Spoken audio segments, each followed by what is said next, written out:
Before we get into this first episode of Season 2, there's a bit of house cleaning to be done.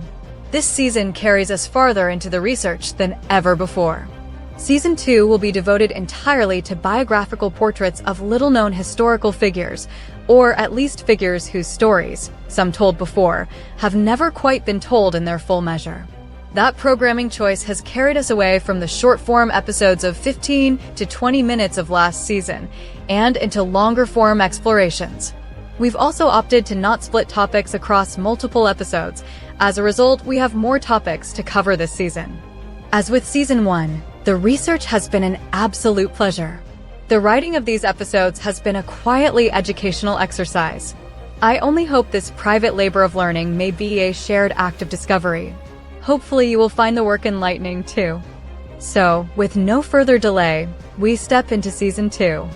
On a plain conference room table, beneath fluorescent lights, and the steady hum of government seriousness, a short piece of wire, about a foot long, lands with a sharp little tink. It's the kind of sound that slips through a room full of rank and credentials and quietly announces that a lesson is about to begin. In front of senior military officers and engineers, that small piece of wire is used to make an abstract problem stubbornly, unmistakably physical. The point isn't symbolism. The point is scale. A nanosecond isn't just a number on a specification sheet. It's a measurable slice of reality. It's roughly the distance light can travel in 1/billionth of a second, close enough for the human mind to grasp, and unforgiving enough to wreck a schedule all the same. Welcome to Insights into History, Season 2, Episode 1, The Nanosecond Lesson. Eventually, more pieces of wire are handed out, like party favors at the most unusual gathering one could imagine, where the celebration is systems engineering, and the morning after doesn't bring confetti, but accountability. It's a simple gesture, though ruthless in its purpose. The complaint, "the computer is slow," is often a comforting little story people tell themselves when the real culprit is distance, design choices, and the inconvenient fact that the universe enforces its own performance requirements with a firmness that would make even the sternest project manager blush. Latency, suddenly, is no longer a vague complaint. It becomes something you can hold in your hand. A foot of wire doesn't negotiate. It doesn't care about urgency, authority, or how many meetings are on the calendar. It simply lies there, quiet and untroubled, reminding everyone that even a quick little request must travel across buildings, cities, and layers of bureaucracy, and still, even then, it can't outrun physics. Latency is time spent waiting for a signal to get somewhere, and then to come back. That signal, whether it's an electrical pulse moving through copper or photons of light moving through glass fiber, has a hard speed limit. Not marketing fast or vendor promised. Not, we were told this would be instant. A real, unblinking limit, set by the speed of light itself. That little wire is a sneaky teaching aid because it anchors the scale in something tangible. In a vacuum, light covers about 30 centimeters, or roughly a foot, in 1 nanosecond. In real-world materials, it's slower. In copper and fiber, signals typically move at some fraction of light speed, and so the 1 foot equals 1 nanosecond idea is a memorable approximation, not a laboratory calibration, but it's close enough to make the point, and still accurate enough to ruin your day. Once you have that mental model, all the modern excuses become much harder to deliver with a straight face. That quick little request isn't a single hop. It's a relay race. Depending on how you connect to the network, your device will speak to a switch, hub, access point, or cellular tower. That device then speaks to an upstream switch. Then maybe a router. Then perhaps a firewall, politely inspecting your packet as though it were passing through airport security. Then it traverses the infinite expanse of the internet, intelligently finding the best route to its destination, or at least we hope so. When it reaches a server that may or may not already be busy with other demands, the server consults a database. The database checks a cache. The cache might miss and need to do a slower full lookup. Then you are on a storage network, siphoning the data you need bit by bit between disparate but cooperative networks. Somewhere, almost certainly, a disk size. Then everything comes back by the same route or perhaps a different route depending on network traffic and availability, because computers do love round trips almost as much as bureaucracy does. None of those steps are evil. Most of them are the reason your systems aren't a smoldering crater. It might sound redundant, and it is. Redundancy keeps the lights on when a disk, a node, or a link decides it has other plans. Your request will hop through several different security hoops on its way back and forth. Security keeps the opportunists out, or at least makes them work for it. Then your requests have to be validated, ensuring you have permission to access the information you requested. Validation keeps your data from turning into a Jackson Pollock painting of broken assumptions. Then all of that gets logged sometimes multiple places.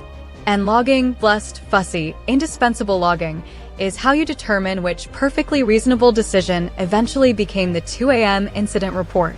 But here's the catch. Every one of those steps costs time. In retrospect, it's really quite amazing that the internet works as well as it does. So many different things have to go right for your email request to work or that web page to come up. Only one thing in that chain has to break or be delayed a little too long to cause problems. Latency is a big culprit of 404 errors and web page timeouts. Sure, it's not movie montage time or sweeping orchestral time. It's more like tiny nuisance time. A millisecond here, a round trip there. Yet the trouble is that these tiny costs don't arrive alone. They don't even necessarily arrive in the right order.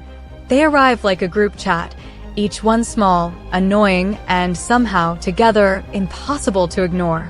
In time, those pennies pile up until you lift the jar and realize you are no longer holding spare change. You are holding a brick. It's the technical equivalent of death by 1,000 cuts.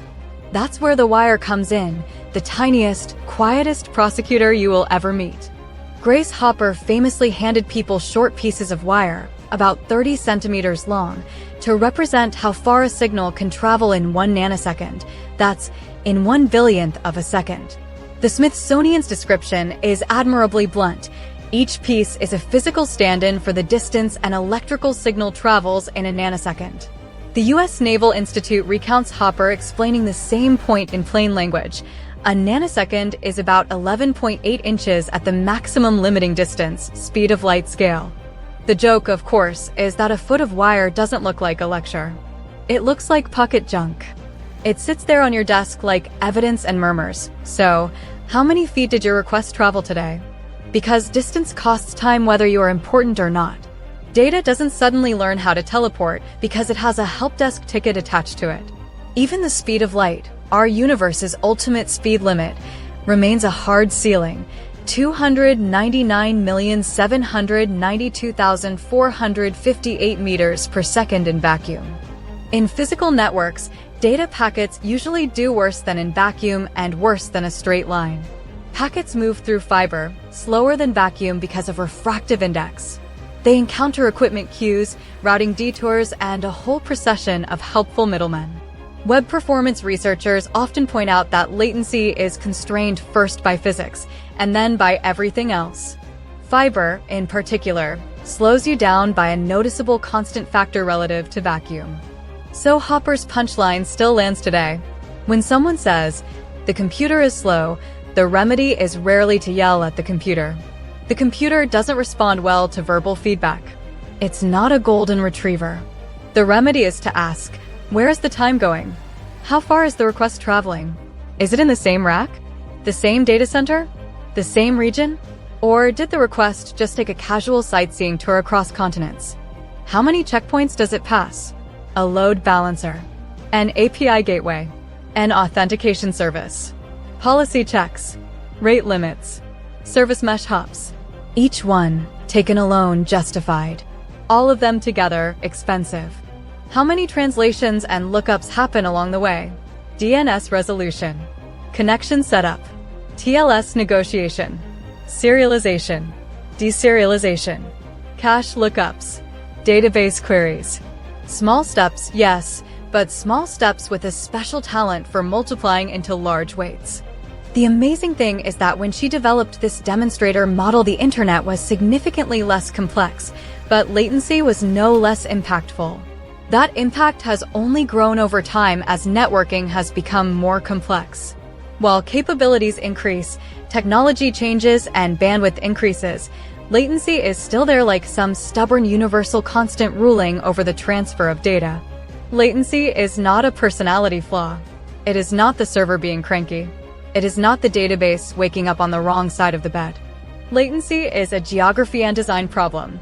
It is about where things live, how many things you make the request touch, and how many round trips you force before anything useful happens. A foot of wire is simply a wonderfully petty way to make physics show up to the architecture meeting uninvited, unimpressed, and entirely immune to your deadline. That was Grace Hopper's real talent. Yes, she wrote code, real code, consequential code, bolts and wires era code. But the larger story is that she helped persuade enormous institutions, especially the Navy, the broader Department of Defense world, and major industry partners, that software was not some quirky accessory to hardware. It was a discipline. It could and should be planned, standardized, taught, maintained, audited, handed off, preserved. It did not need to collapse into folklore and sacred ritual every time one gifted practitioner left the room. And she did not press that argument only in theory. She pressed it by building working systems, proving they were practical, and then undertaking the slower, harder labor of convincing large organizations to agree on shared approaches, so that the results would not evaporate the moment one brilliant person changed jobs. When Hopper entered computing in the 1940s, programming was not yet treated as a mature, formal profession. Early machines were rare, expensive, and idiosyncratic. Instructions were machine-specific. Documentation practices varied wildly. Much early success depended on who had access to the machine, who had enough time to experiment, and who could translate between engineers, scientists, and military managers. Hopper helped shape the idea that programming could be systematic, not merely clever. Repeatable, not merely heroic. Teachable, not merely a matter of watching the wizard and hoping some magic dust drifted your way. Portable, not glued forever to one vendor's machine.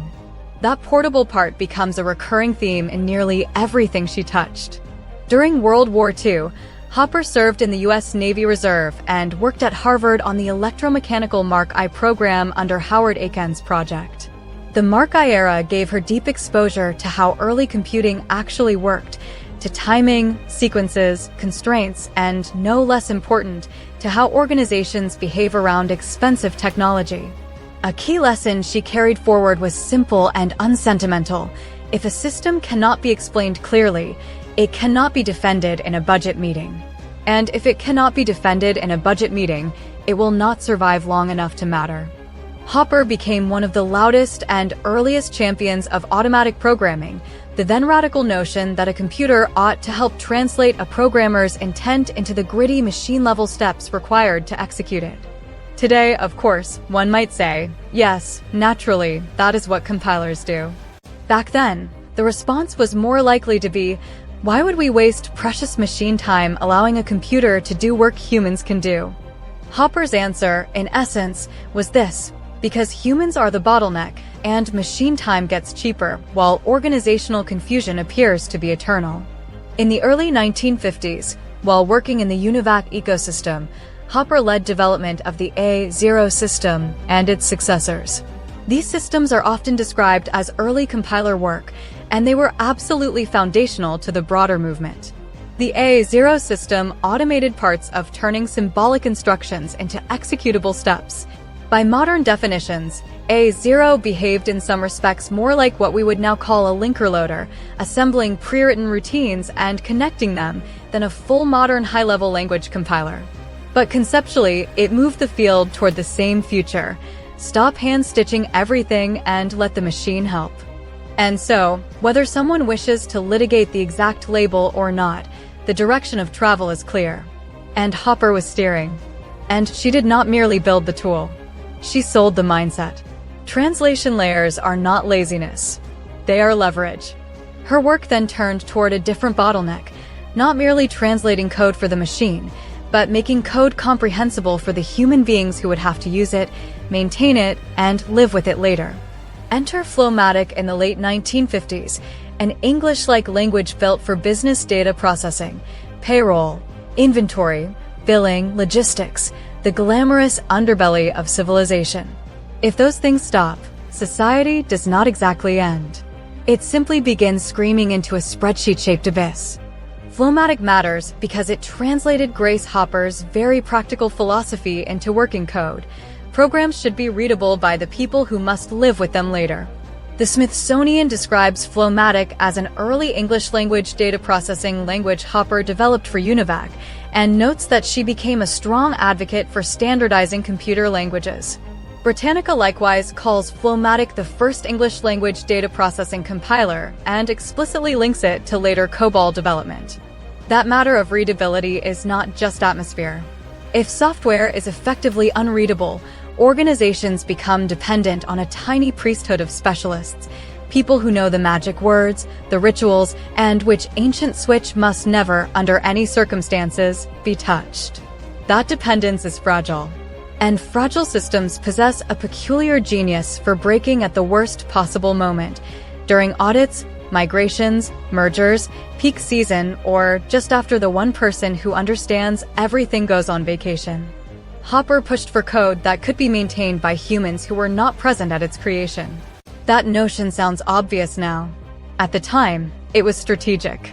Yale's write-up highlights that FLOW-MATIC used regular English words and was designed for data processing, explicitly contrasting it with languages far heavier in mathematical symbols. That is not simply a matter of syntax. It changes who can be trained, how quickly teams can rotate, and how resilient an organization becomes when people change roles. Because people always do. Then comes COBOL, born from a 1959 push heavily involving the US government to create a common business-oriented language that could run across different machines. The primary source is wonderfully direct. The Department of Defense published 1960 COBOL report states that a meeting was called at the Pentagon on May 28 and 29, 1959, to consider establishing a common language for business-type data processing, and that representatives from users, government, and manufacturers participated. That same report explains why organizations were using many computers, often at different locations, and a common business-oriented language, stated in English, was presented as a way to reduce development and maintenance effort and simplify training. The Smithsonian likewise summarizes that COBOL was proposed by a committee in 1959 and demonstrated in 1960. The Computer History Museum, in turn, frames COBOL's origin as a committee effort drawing from multiple manufacturers and from the Pentagon, with readability and machine independence at its core. This is the place where Hopper's reputation is often compressed into one heroic label, Mother of COBOL. The historically accurate version is more interesting and, truth be told, more recognizable to anyone who has ever survived a standards meeting with their faith in humanity only slightly singed. COBOL was a committee-driven, multi-organization effort. The DoD report describes task forces, committees, working groups, and iterative review used to produce the early language specification. It also explicitly notes that ideas were drawn from multiple existing systems, including FLOW-MATIC and IBM's commercial translator system, among others. So Hopper was not a lone inventor sketching COBOL on a napkin. Her influence was real and significant for a more practical reason. She had credibility in the business language world because FLOW-MATIC had already shown that English-like, business-oriented structures could work in practice. She was effective at coordination and persuasion, the part in which good ideas survive contact with vendors, committees, and procurement realities. This part of history rarely earns a statue, but it does, from time to time, get the software shipped. Some accounts describe Hopper as serving as a technical consultant and advisor to the Codicil-era effort that defined COBOL, reflecting the reality that her role was influential even if she was not its sole author. In short, COBOL was not born from one person's sketchpad. It was forged in the gladiator arena of everyone wants portability, but nobody wants to surrender control. The DoD report and museum histories make plain that it was a coalition project, government, users, and vendors, all drawing from real, already running languages like FLOW-MATIC in order to create something broadly usable.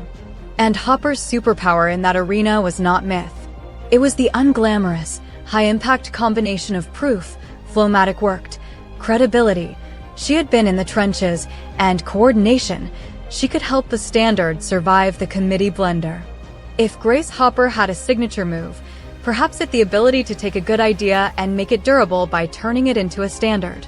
Not because standards are glamorous, because they aren't, but because standards are how one stops rebuilding the same bridge every time a new vendor arrives with a fresh coat of paint and a suspiciously confident brochure.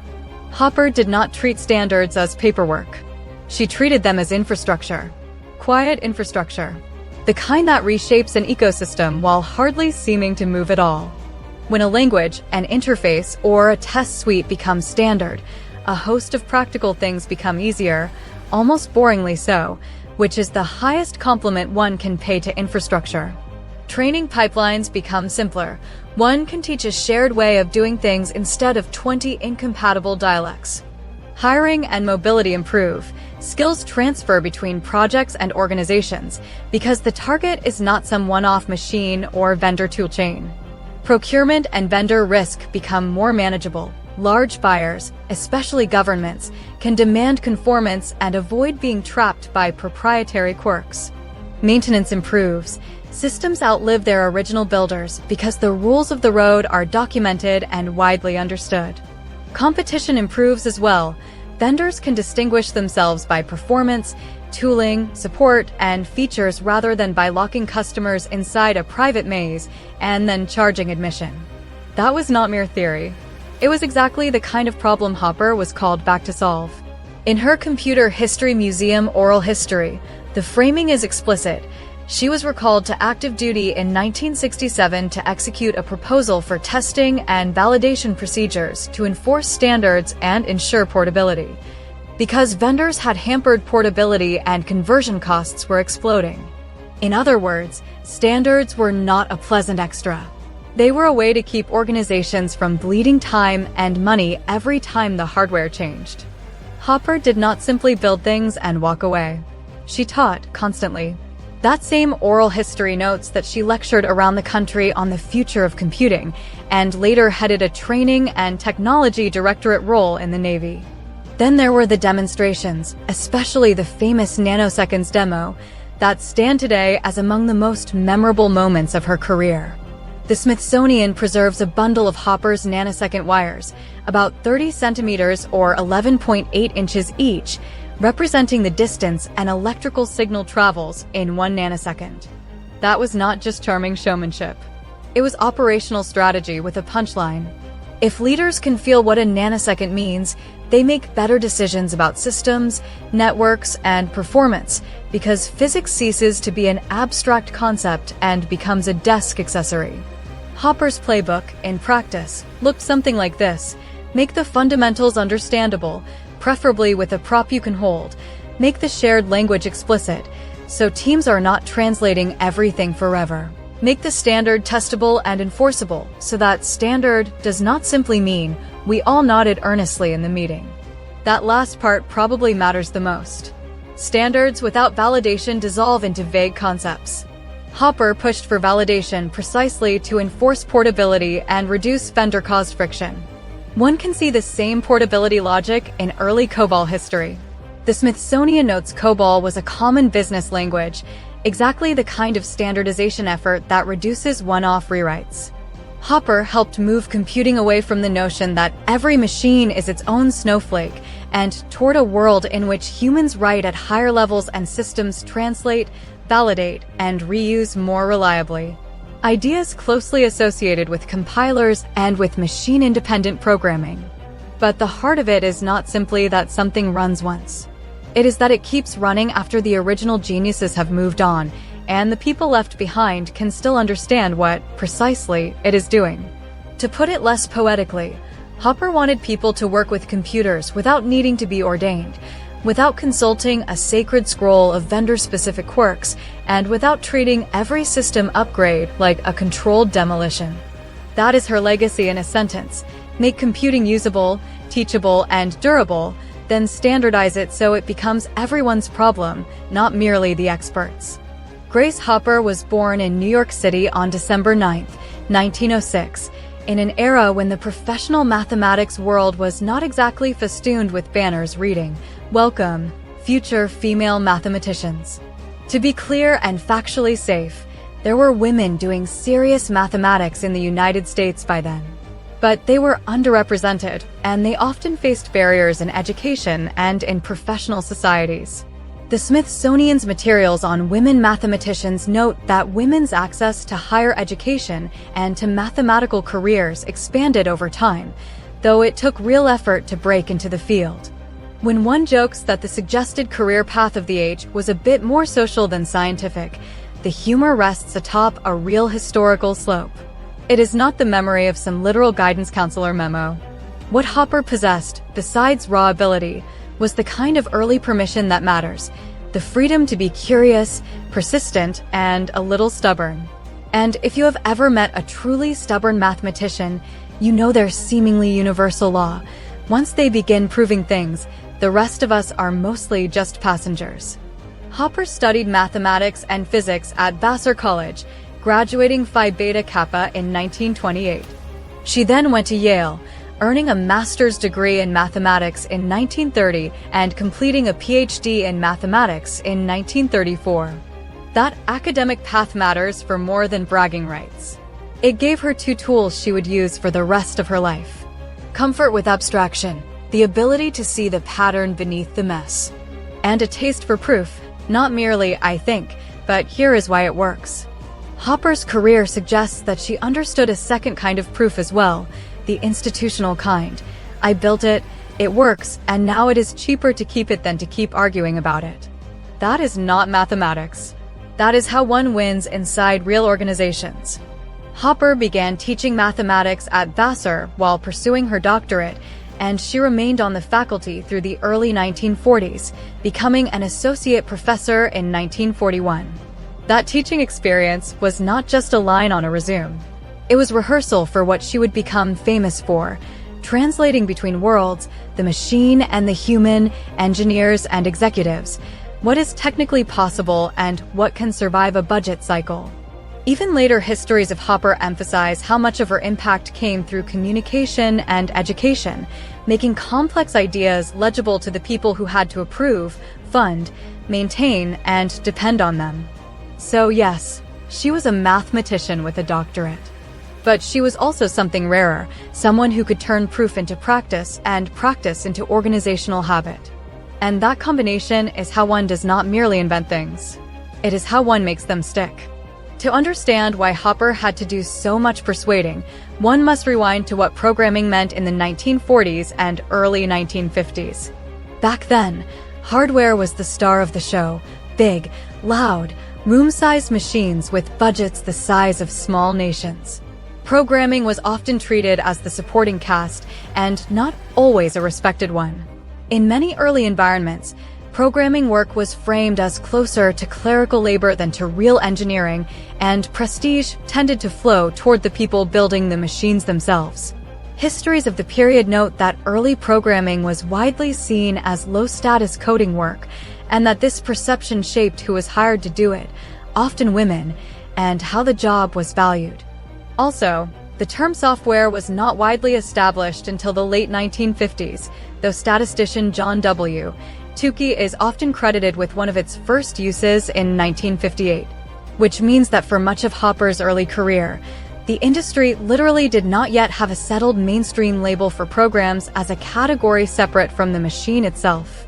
Meanwhile, computers were rare, expensive, and concentrated inside large institutions, the military, universities, and major corporate or government laboratories, because those were the institutions that could afford them and had problems large enough to justify them.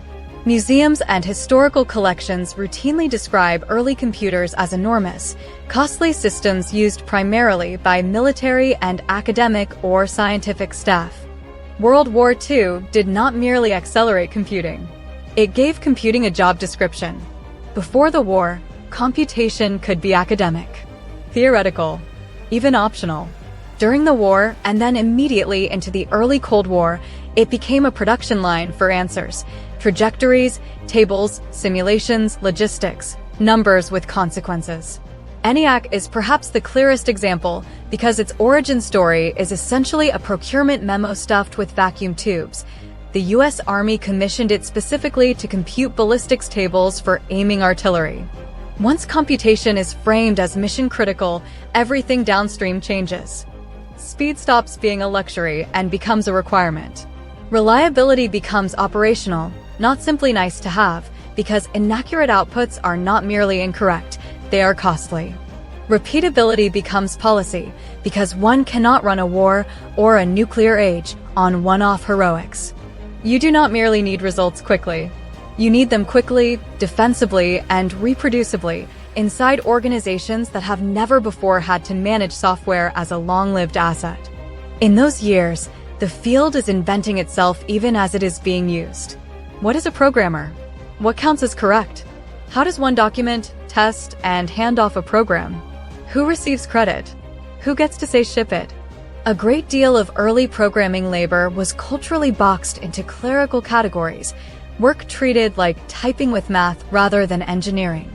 Historians of computing have pointed out how programming was often conflated with low-status clerical labor, even as it became more complex and more central. So one gets a strange split that sounds, in its way, very modern. Hardware gets the glamour, software gets the blame. Which is why persuasion mattered as much as, sometimes more than, technical proof. She was not simply pushing a neat idea. She was pushing a redefinition of what counted as serious work. One of the most revealing quotes attributed to Hopper concerns compilers because it shows the cultural wall she was facing. I had a running compiler and nobody would touch it. They told me computers could only do arithmetic. That is not a technical objection. It is a category objection. It is a room full of people saying, that is not what computers are for, which is really another way of saying, that is not what we are for. Hopper understood that new tools do not get adopted merely because they are right. They get adopted when they fit the training pipeline, the management appetite for risk, the reporting structure, the maintenance burden, and the institutional fear of the unproven. In other words, tools succeed when they make the organization feel safe enough to change. Which is why her famous anti-stagnation line lands with such force, because it is explicitly about organizational behavior, not circuitry. On the future of data processing, Hopper said the most dangerous phrase a data processing manager can use is, "We've always done it that way." Because the greatest obstacle is not mathematics. It is momentum. When momentum is the enemy, a certain kind of courage is required. Sometimes the old and rather practical courage captured in her line, it is easier to ask forgiveness than it is to get permission. While that line may be humorous, in her context, it is also a strategy for innovation inside large institutions. Do the experiment, obtain the result, and then let the result do the persuading. In war era and Cold War era organizations, correct is not enough. A correct system that only a select few can operate is fragile. A correct system that cannot be explained upward will not be funded. A correct system that cannot be maintained across personnel rotations will quietly die. So Hopper's deeper contribution was not merely to build early compilers and champion higher-level languages. It was to insist that programs should be understandable enough to survive personnel changes, standardized enough to be audited and reused, and expressible enough that non-specialists could trust them. That is why persuasion was not a side quest. It was the main mission. Because the real product was not just code. It was an organization that could live with code. In 1943, Hopper does not walk into computer science. She walks into a war job. She joins the U.S. Navy Reserve and, after commissioning, is sent to Harvard, to the Navy's computation effort under Howard Aiken, the commander professor building and running the MARC machines, the MARC I, the ASCC, and the follow-ons. Yale's own biography is explicit that her assignment was the Bureau of Ships Computation Project at Harvard, and that the work centered on the MARC I. The U.S. Naval Institute's profile describes the same Harvard assignment while calling it the Bureau of Ordnance Computation Project. A useful reminder that wartime contracts and offices are often summarized differently depending on the source and the angle of the story. Either way, the point is the same. This was not a hobby laboratory. It was a production environment where the deliverable was answers, ballistic tables, trajectories, and other calculations that had to be right, repeatable, and fast enough to matter. At this point, programmer was not really a defined job yet. At Harvard in the mid-1940s, the profession is being invented out of necessity. There are procedures, certainly, codebooks, logbooks, strict machine constraints, limited access, scarce debugging time, but there is not yet a comfortable cultural slot called software engineer that everybody respects. People are improvising norms in real time. How do you represent a program inside electromechanical constraints and tight operational schedules? Who gets the credit? The academic lead, the Navy chain of command, the operators who make the machine run, the mathematicians who translate a problem into steps. Who gets access to the machine, the logs, or the test time, especially when rank and academic prestige are sharing the same room? That last matter, rank colliding with prestige, is not mere background texture. In wartime research, it is the workflow. The machine is a shared resource. Time is rationed. Authority has multiple owners. And then, right on schedule, the mythology engine arrives. On September 9, 1947, while the Harvard Mark II, also known as the Aiken Relay Calculator, was being tested, the team found a moth lodged in a relay number 70, panel F. That's not rumor. It's documented, photographed, and preserved. The logbook entry is the line that became legend, first actual case of bug being found. And yet the honest version of the story is more revealing than the tidy legend. The artifact is real. The incident is documented. But the word bug was already engineering slang for defects long before 1947. IEEE notes that the usage goes back at least to Thomas Edison in the 19th century. What Hopper did, powerfully, was help popularize the story.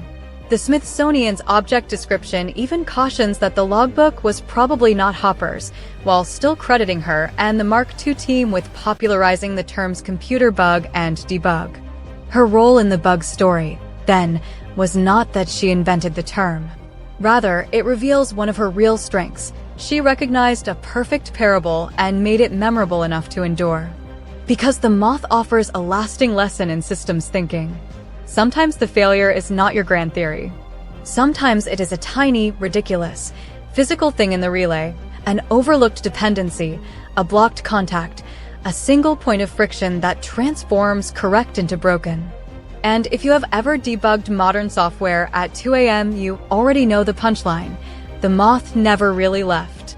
It merely learned cloud billing, rebranded itself as an upstream change, and moved into your dependency chain. After the war, Hopper's arena shifts from making the machine run to making the machine worth owning. She leaves Harvard and, in 1949, joins the Eckert, Mauchly Computer Corporation, entering the UNIVAC world as a senior mathematician. Just as computing begins moving from wartime laboratories into companies that want practical outcomes, billing, inventory, payroll, scheduling, records. Wartime computing had asked, "Can we make a computer work?" Commercial computing asked, "Can we make a computer useful to people who do not need a second PhD simply to run payroll?" That second question is where Hopper becomes dangerous in the best possible way, because it forces a cultural admission. The bottleneck is no longer merely the hardware. It is the human cost of programming it. In the early UNIVAC era, programming could still mean writing machine-specific steps over and over again, tuned to the quirks of a particular system. That is survivable when only a small cadre of experts touches the machine. It begins to collapse when organizations try to operationalize computing across departments, with turnover, deadlines, audits, and budgets making their own demands. Hopper's push, what the period called automatic programming, was the idea that programmers should not have to handcraft every tiny instruction forever. Instead, one builds tools that allow humans to describe intent at a higher level and then translate that into what the machine requires. That is the core modern compiler story. even if the earliest tools do not map perfectly onto today's definitions. A good example is Hopper's AO work from 1951 to 1952, which IEEE's Engineering and Technology History Wiki describes as an early compiler that functioned much like a linker loader for subroutines, squarely within the lineage of automatic programming. Yale's biography similarly highlights AO as an early compiler step toward modern programming languages. Historians still debate first compiler honors, because it depends on what one requires the tool to do in order to qualify as a compiler in the modern sense. The ACM's Communications of the ACM piece is practically a guided tour through that definitional knife fight and the reasons it continues. But the important point is not the crown. The important point is that Hopper was pushing the field toward machine-independent, reusable, organization-scale programming so that computing could spread beyond a tiny elite and become something businesses could actually sustain. People resisted automatic programming for a very rational 1950s reason. Memory was scarce, machine time was expensive, and anything additional looked like overhead. Hopper confronted that mindset directly and later summarized it in a line that still sounds painfully familiar. "I had a running compiler and nobody would touch it. They told me computers could only do arithmetic." That is not merely skepticism. It is a worldview. It is people defending the boundaries of what computers are, because if the boundary moves, then jobs move, budgets move, prestige moves, and a great many comfortable assumptions find themselves abruptly repossessed. So Hopper did not try to win by memorandum alone. She shipped working systems, proved the value, and then undertook the slower, harder labor: teach, persuade, and standardize until what once seemed like overhead became the only sane way to operate. One of Hopper's sharpest and most quotable explanations for English-like programming is essentially a thesis on user adoption. Very few people are really symbol manipulators. If they are, they become professional mathematicians, not data processors. It is much easier for most people to write an English statement than it is to use symbols. So I decided data processors ought to be able to write their programs in English, and the computers would translate them into machine code. That is Hopper in a single move. She is not dumbing computing down. She is making it deployable. The long-term winners are not the systems that are merely correct. They are the systems that can be staffed, maintained, explained upward, and kept alive after the original geniuses are gone. That is why her post-war work matters so much. She is not only building tools. She is building a path for organizations to live with software. When that wire strikes the table, the abstract concept of latency becomes tangible, something no one in the room can quite pretend not to notice. Hopper loved that move, taking something everybody talks about, speed, time, performance, efficiency, and turning it into something you can hold like evidence. The Smithsonian even preserves her little teaching props, bundles of short plastic-coated wires, each about 30 centimeters or 11.8 inches, meant to represent how far an electrical signal can travel in 1 nanosecond. And in her own words, she tells us exactly why she did it. "In total desperation, I called over to the engineering building and I said, 'Please cut off a nanosecond and send it over to me.'" That is not a gimmick. It is a philosophy. Because to Hopper, computing was never simply about getting a machine to obey. It was about getting human beings to understand what they were building, what it would cost, where it would break, and why it would fail the instant they treated it like magic instead of engineering. So she dragged software out of the realm of heroic improvisation and into the realm of repeatable practice, into systems that could be taught, maintained, audited, and handed off without praying that one irreplaceable genius would remain employed forever. Translation was not laziness. It was leverage. Readable code was not cute. It was continuity. Standards were not bureaucracy. They were infrastructure, the kind that outlives fashions, reorganizations, vendor lock-in, and the one person who always knows where everything is. That is the struggle right there. Not old versus new. Not fast versus slow. It is habits versus understanding.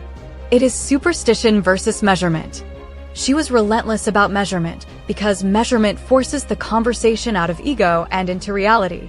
One accurate measurement is worth 1,000 expert opinions. So when that foot of wire sits there like a tiny silent prosecutor, it is not merely a lesson about latency. It is Hopper's real legacy in miniature. The future does not belong to the fastest machine. It belongs to the systems human beings can understand, maintain, and pass on. And thanks to Grace Hopper, we learned how to build those. That is it for this episode of Insights into History. Check back next week when we take a look at one of the more unique figures from the Old West, an unlikely inspiration for a famous masked lawman and his trusty Native American sidekick. If you have feedback, suggestions, or stories you think deserve a deeper look, email us at comments@insightsintothings.com. Again, that's comments@insightsintothings.com. Or give us a call at 856-403-8788. That is 856-403-8788. Leave a voice message, and we may even include your message in a future show. Thanks for listening. We'll catch you on the next episode.